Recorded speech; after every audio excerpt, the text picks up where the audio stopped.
Hello, I'm Father John Mary Foster, Bonjour, je Section of suis le Divine Père John Mercy. Marie Foster Let us begin with the de la traditional mission form de la of the sign of the cross. divine miséricorde. On commence par By le the signe de la sign croix. of the Holy Cross, Par le signe de from la our croix, enemies deliver de us, mes ennemis O délivre, Lord our God, ô Dieu, in the name of the Father, au nom du Père et and du of Fils the et du Son, Saint-Esprit. and of Amen. the Holy was Le the message reading qu'on vous of the donne Holy aujourd'hui Canon by First a été donné le Alfred. 21 mai 2024 This is Sister's own à Sœur translation into Amapola. English. Parfois, la note de bas de Help page clarify que Sœur Amapola met aide à powerful clarifier and le important. sens qu'a la sœur du sens d'un certain mot ou d'une certaine idée. Et d'autres fois, ça permet de transmettre le sens du ton de Dieu ou de Notre-Dame lorsqu'elle parle. Ici, c'est un message de la Vierge Marie, la force de la nouvelle Pentecôte depuis le nouveau TPAC. Mes petits enfants bien-aimés, je vous parle depuis mon nouveau TPAC où je rassemblerai toutes les paroles que je vous ai dites au fil des siècles, où je renouvellerai toutes les diverses grâces que votre Père céleste a accordées dans mes lieux saints, comme sceau de son amour et de sa bénédiction, et comme réponse à la prière de mon cœur maternel pour tous mes enfants. Mes enfants, combien je vous aime, de l'amour même du Père et de mon Fils et du très Saint-Esprit de Dieu, qui descend dans mon cœur comme une flamme, et de là comme une source d'eau. Je vous donne à boire, je vous donne de consoler vos cœurs, de guérir les blessures de vos esprits, de guérir vos corps si cela est nécessaire à votre salut. Et aussi, je vous encourage à savoir que vous n'êtes pas seuls. Mes petits-enfants, petits de mon cœur, je vois toutes vos blessures, aucune ne passe inaperçue. Tout comme j'ai lavé et embrassé chacune des plaies de mon Fils, ainsi je le fais avec vous, en embrassant pour consoler et extraire le venin que Satan, dans son envie, vous a injecté avec toutes ses machinations et ses tromperies. Je nettoie vos blessures avec mes larmes. Je les couvre de mon amour, j'en prends possession, je les offre au Père, ainsi que les plaies sacrées de mon Jésus. Toutes les blessures causées par la douleur et la désobéissance et l'envie de Satan, ainsi que les plaies très pures et saintes de mon Jésus, de l'agneau immaculé et innocent, immolé par amour, les uns seront la réparation des autres. Regardez les plaies de mon Jésus, celles qu'il porte dans son corps très saint, et celles qui ont lacéré son cœur, et cela se reflète dans mon cœur. Ne les oubliez pas, les enfants. Laissez-les vous donner espoir et fortitude. L'espoir certain de l'amour incommensurable de Dieu pour ses enfants, pour chacune de ses créatures.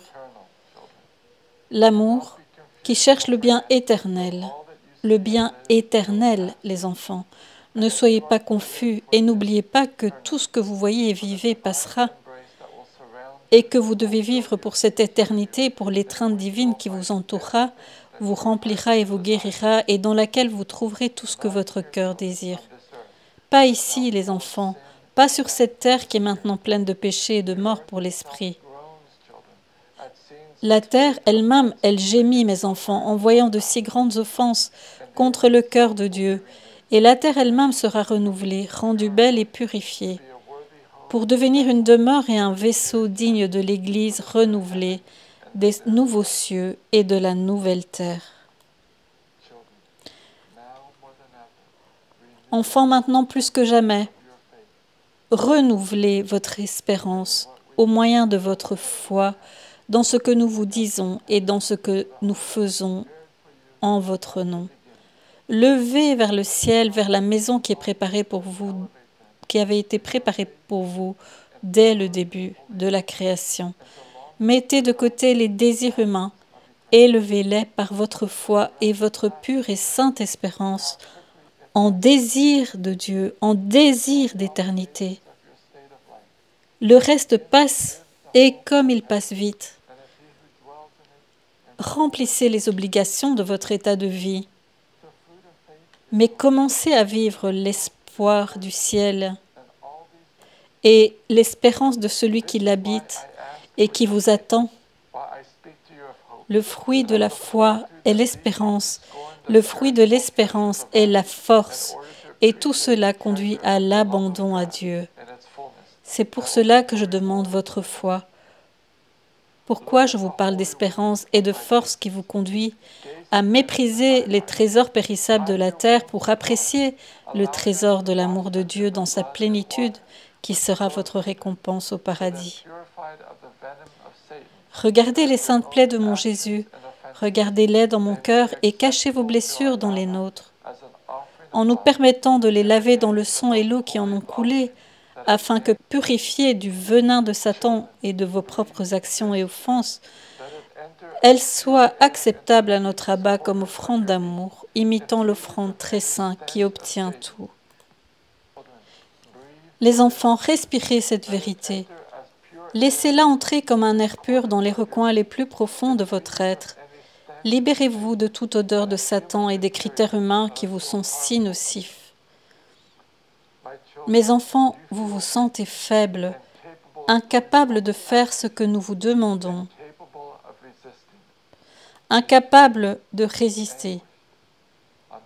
Vous êtes vaincus et angoissés et au bord du désespoir. Mes petits enfants, je sais, et ce qui vous fait le plus mal, c'est notre apparente indifférence à l'égard de votre souffrance. L'apparence que rien ne change, que rien ne se passe, que vos prières semblent s'écraser sur un ciel fermé. Et combien cela vous fait souffrir, je sais. Et moi, votre mère, je prends compassion de vous, et je vous parle pour vous dire que chaque goutte de votre souffrance est prise en compte et recevra sa consolation. Pour vous dire que pour former mon armée, une formation très dure est nécessaire. Le temps presse et vous devez vous former dans le creuset de la souffrance, de la sécheresse et de l'apparent abandon de notre part, pour que le germe et la graine de la foi dans les ténèbres prennent racine dans les ténèbres et deviennent forts et vigoureux, capables de résister à ce qui vient sur vous. Les enfants, votre mère sait à quoi vous serez confrontés et elle vous prépare. Cette préparation nécessite que vous voyiez le visage de mon Jésus, son vrai visage, et non celui déformé que beaucoup d'entre vous ont appris et qui vous cause maintenant tant de confusion et d'angoisse, car n'étant pas la vérité, il blesse votre âme. Nous vous montrerons nos visages et vous les porterez dans vos âmes comme des joyaux et des boucliers. Mais avant de les recevoir, enfants, vous devez être purifiés dans la foi. Toutes les épreuves que vous vivez, toutes les angoisses et les ténèbres, quand vous nous les donnez, nous les prenons et nous les rendons utiles. Les anciennes, les présentes et les futures, nous rendons tout utile et nous remplissons tout de vie lorsque vous nous les donnez. Vous ne voyez pas la germination d'une graine. Comment, après avoir été dure et sèche et entourée d'une obscurité totale, elle commence à gonfler et à se transformer. Il en est de même pour vous, petits enfants. Lorsque vous acceptez dans la foi ce que permet le Père plein d'amour pour ses enfants, c'est pourquoi je vous dis de regarder avec des yeux d'éternité et longtemps avec un cœur d'éternité au moyen de la foi et de l'espérance. Et de cette façon, vous aurez la force de faire un pas de plus et un autre après cela au cours de ce moment de la préparation immédiate de la bataille. Je vous rappelle encore une fois ce qui est arrivé à mes bien-aimés fils apôtres à la Pentecôte. Ils ont été transformés et fortifiés pour accomplir la mission qui leur a été confiée, à tout prix et sans épargner aucun sacrifice. Le très saint Esprit de Dieu est descendu dans leur cœur et a achevé et scellé leur préparation. Il en sera de même pour vous, petits enfants. N'ayez pas peur. Ce que vous vivez maintenant, chacun de vous, et chacun dans des circonstances si variées, fait partie de cette préparation préalable à sa venue. C'est la purification, l'enlèvement des vêtements vieux et sales, afin d'être revêtus des vêtements et de l'armement de mes soldats. N'ayez pas peur, faites confiance, croyez, attendiez. Et vous recevrez la force pour vivre cette attente. Oui, mes enfants, ce qui a été promis s'accomplira et ce qui a été annoncé aura lieu. Les fleuves de grâce couleront de ma petite colline et rassembleront toutes les eaux pures que le Père a fait naître dans chaque continent, peuple et région. De la même manière que je rassemble mon armée et que je l'unis à ma suite d'anges et d'archanges et à tous les cœurs célestes, de même toutes les grâces données au fil des siècles se rassemblent pour être renouvelées, purifiées, déversées, une fois de plus dans une abondance inimaginable. La nouvelle Pentecôte qui scellera la préparation de mon armée et la préparera pour la bataille, dans laquelle seront également rassemblées toutes les forces du mal. Mais la bataille est gagnée, mes enfants, elle doit être menée et vécue et offerte. Enfants, n'essayez pas de comprendre avec vos raisonnements, car ce sont des mystères divins qui sont impossibles à comprendre sur cette terre, compte tenu des énormes limitations de temps et de distance et de votre capacité très limitée de compréhension. Mais un jour, mes enfants, vous verrez ces mystères s'ouvrir devant vos cœurs et vos esprits comme l'éclosion d'une fleur, comme le lever du soleil à l'aube. Vous les contemplerez dans toute leur beauté, dans leur vérité, leur harmonie, et vous comprendrez l'amour ineffable qui est au centre de chaque mystère. Enfants, pour maintenant, vous ne pouvez pas encore les recevoir. C'est pourquoi la foi et l'espérance sont nécessaires pour qu'au milieu des ténèbres que Satan a réussi à répandre sur toutes les sphères humaines, vous puissiez voir dans la foi, accepter dans la foi, recevoir dans la foi, aimer dans la foi ces divins mystères. Les pourquoi qui vous causent tant d'angoisse jusqu'au moment où vous pourrez les recevoir en plénitude. Mes enfants, vous tous, chacun d'entre vous qui marchez sur cette terre, qui êtes nés de la volonté du Père, qui avez été rachetés par mon Fils sur la croix, et qui vous préparez à recevoir la lumière divine du très Saint-Esprit de Dieu, souvenez-vous du ciel et de l'amour qui vous attend. N'oubliez pas que votre mère vous aime et elle est à vos côtés. N'oubliez pas que tout ce qui a été annoncé se réalisera. Rappelez-vous que ce que vous vivez maintenant n'est rien comparé à ce que le Père a préparé pour vous, la joie éternelle. Rappelez-vous, mes enfants, que tout est formation et qu'en tout il y a la grâce pour vous aider et que vous avez une mère qui intercède pour ses enfants nuit et jour devant le trône et le cœur de Dieu. Je suis votre mère. Je vous aime. Je vous guide. N'hésitez pas à prendre ma main. Je vous conduirai à l'accomplissement de la loi divine. Je vous conduirai à l'acceptation de vos missions particulières. Je vous guiderai sur le chemin de la guérison de tant de blessures que vous portez. Je vous conduirai pas à pas et seconde par seconde jusqu'au cœur du Père. Vous êtes mon armée, les enfants. J'ai besoin de soldats forts et courageux, pleins de foi et d'espérance, pour donner la lumière à vos frères. Regardez-moi, les enfants, lorsque vous sentez que vous êtes sur le point de vous effondrer. Regardez-moi et n'ayez pas peur. Venez à mon cœur, les enfants, n'ayez pas peur. De ma petite chapelle, ma petite colline, je vous bénis et je vous serre contre mon cœur. Levez les yeux, car votre salut est à portée de main. À celui qui est assis sur le trône et à l'agneau. Donnez toujours louange, honneur et gloire et puissance pour toujours et à toujours. Amen. Amen, les enfants, dites-le avec moi. Amen. Que ce soit fait ainsi. Votre mère qui vous aime et vous bénit, Marie très sainte, l'étoile du matin, qui annonce la venue du soleil de justice et de vérité, votre reine et votre paix. Maintenant, je vous donne les extraits des paroles de Notre-Dame de Guadalupe à Saint Juan Diego en 1731 au Mexique, telles qu'enregistrées dans le Nican Mopohua.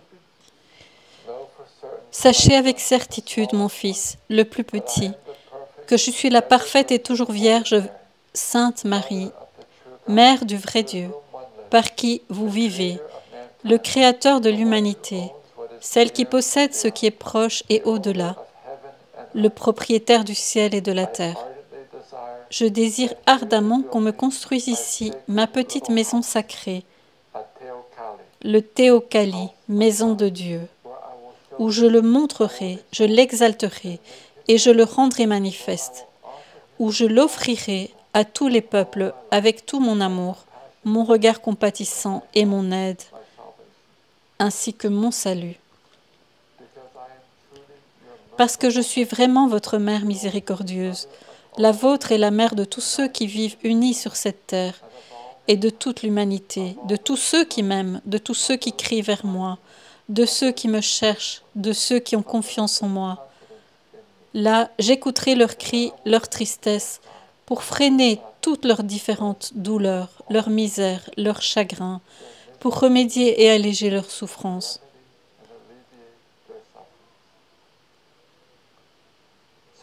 Alors, pour réaliser ce que veut mon regard compatissant et miséricordieux, va au palais de l'évêque de Mexico et dis-lui que je t'ai envoyé pour lui faire connaître ce que je désire profondément.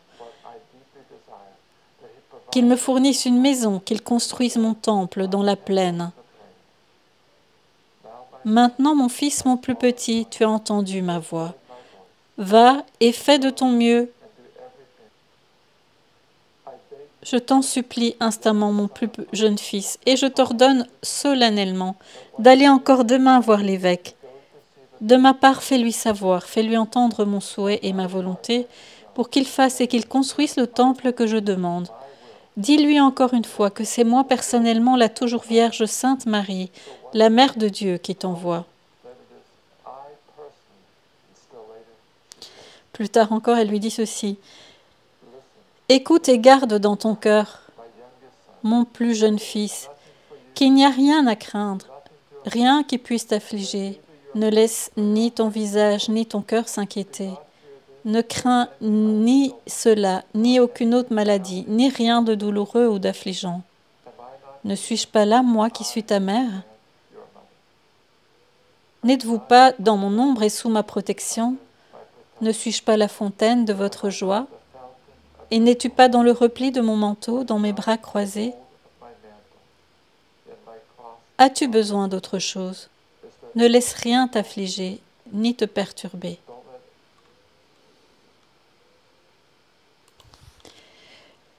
Je vous lis maintenant les notes que la sœur Amapola a mis. Et elle dit ceci. Lorsque la Vierge a commencé à parler, j'ai perçu fortement sa présence en tant que Notre-Dame de Guadalupe et la grâce particulière de ses apparitions au Mexique, amenant sa présence maternelle et la vérité de Dieu à une situation historique très compliquée, la rencontre entre deux cultures si différentes, la lutte entre le paganisme si enraciné et le christianisme, et combien notre situation actuelle est similaire, bien qu'elle touche désormais non seulement une petite région, mais le monde entier. La division entre le monde qui a rejeté Dieu et s'enfonce à nouveau dans le paganisme est pire, et le monde chrétien si fragmenté, attaqué et affaibli qui réalise de plus en plus que la seule solution devra venir du ciel. Et tout comme en 1531, Dieu est intervenu directement, de même maintenant, il y aura une intervention directe divine, bien plus grande, car elle doit atteindre chaque âme et chaque lieu. Lorsque la Vierge dit « mon nouveau Tepeyac », ce n'est pas pour diminuer ou remplacer le Tepeyac originel. Bien au contraire, c'est plutôt pour nous rappeler ce qui s'est passé en 1531, comme une raison d'espérer, comme un rappel des vérités essentielles, comme consolation et encouragement de savoir qu'elle est vraiment notre mère, qui prend soin de nous, et que Dieu est sur le point d'intervenir une fois de plus en notre faveur. Lorsque la Vierge dit qu'ils seront, ça c'est la note 2, elle fait une deuxième note, lorsqu'elle a dit, la Sainte Vierge, qu'ici seront rassemblées, renouvelées toutes les paroles et grâces qui ont été accordées à travers ses apparitions, messages et diverses manifestations à travers les siècles, je comprends qu'elle fait allusion aux manifestations que Dieu a annoncées, et cela arrivera bientôt sur cette petite colline, que ces manifestations à venir rassembleront toutes les autres et montreront leur origine divine, et rendront à nouveau présentes les grâces de chacune d'elles, comme pour les déverser à nouveau. Et c'est pourquoi elle dit que d'ici coulera le fleuve de la grâce qui unira toutes les autres eaux. Il est difficile d'exprimer ce que je perçois, mais il ne s'agit certainement pas d'une diminution des autres apparitions, mais plutôt d'une démonstration qu'elles font toutes partie du plan de Dieu et qu'elles ont toutes aidé et préparé cette heure. En troisième note, Sœur Amapola note « Mon Dieu, pourquoi m'as-tu abandonné ?» Jésus nous donne l'exemple de comment, même après avoir subi la terrible agonie dans le jardin de Gethsémani, la trahison de Judas, même après avoir été abandonné par ses apôtres et disciples, avoir été jugé, flagellé, humilié et cloué sur la croix, il avait encore subi une autre dernière grande blessure, la blessure mortelle, celle de l'abandon apparent de son Père. L'Église étant son corps mystique, souffre actuellement sa passion. Il me semble que nous sommes dans ces dernières minutes où le Père demande le dernier sacrifice, se sentir et se voir en apparence complètement abandonné par Dieu. Il ne nous entend pas, il ne vient pas, bien qu'il nous dise qu'il vient bientôt. Voir et ressentir notre apparente destruction de tant de façons, et l'effort surhumain pour continuer à croire, à espérer et à faire confiance, c'est tellement dur et épuisant. Je sens, quatrième note, je sens que voir le visage de mon Jésus fait référence à sa connaissance dans la vérité et non à la façon dont il nous a été si souvent présenté. Lui ôter sa royauté, sa souffrance, sa divinité et le transformer en un simple travailleur social idéaliste. Nos âmes désirent la véritable image du visage de Jésus. C'est pourquoi ces distorsions blessent le désir le plus profond de notre âme, de voir et de connaître Dieu. Ce texte qu'elle nous donne est aussi une référence à la grâce que la Vierge Marie et Jésus ont promis d'accorder lorsque leur manifestation viendrait sur la petite colline. Lorsque nous verrons les apparitions, leurs visages resteront gravés dans nos âmes comme une consolation, mais surtout comme une protection. Je perçois que c'est une grâce nécessaire pour pouvoir résister aux séductions de l'Antichrist, qui tentera de se faire passer pour le Christ, et que c'est pourquoi il est très important de pouvoir reconnaître le vrai visage de Jésus et son nom dans n'importe quelle situation, et pourquoi ils les graveront dans nos âmes. En note 5, elle dit « Des mots brefs pour exprimer cet acte de notre âme qui est si grand et si important qu'il transforme la vie spirituelle et attire tant de grâce sur l'âme et sur le monde entier. » Je pense qu'avec tout ce que la Vierge indique qu'un signe de ces temps est le fait que toutes les différentes puissances maléfiques qui en apparence sont indépendantes mais qui procèdent en réalité du même plan de l'ennemi, sont maintenant unies publiquement et s'alignent les unes sur les autres. Par exemple, nous voyons aujourd'hui le même esprit de déni de Dieu dominer à la fois les domaines de l'éducation, du gouvernement, de la science, du divertissement et de la religion. S'il est difficile de comprendre les raisons des maladies et des calamités que Dieu permet à ceux qui l'aiment, il semble impossible de contempler les souffrances atroces des enfants et des autres âmes, en particulier celles dont l'innocence est détruite par les abus et les rites de cruauté d'une obscurité inimaginable qui leur ont été infligés. Comment concilier cette horreur avec un Dieu qui est bon? Combien ont perdu la foi en réfléchissant à cette question? Pourquoi, Seigneur? Et je pense que c'est pourquoi Notre-Dame nous dit de ne pas essayer de comprendre ou de trouver une explication humaine. Elle nous invite à faire confiance et à accepter que Dieu se réserve la connaissance des pourquoi jusqu'à l'heure fixée. Il ne s'agit pas de poser ces pourquoi mis de côté comme sans importance, mais plutôt de les placer fermement dans la foi et l'espérance qui nous disent que Dieu sait pourquoi et qu'un jour nous comprendrons et verrons que son amour agit en nous, même dans les ténèbres les plus terribles.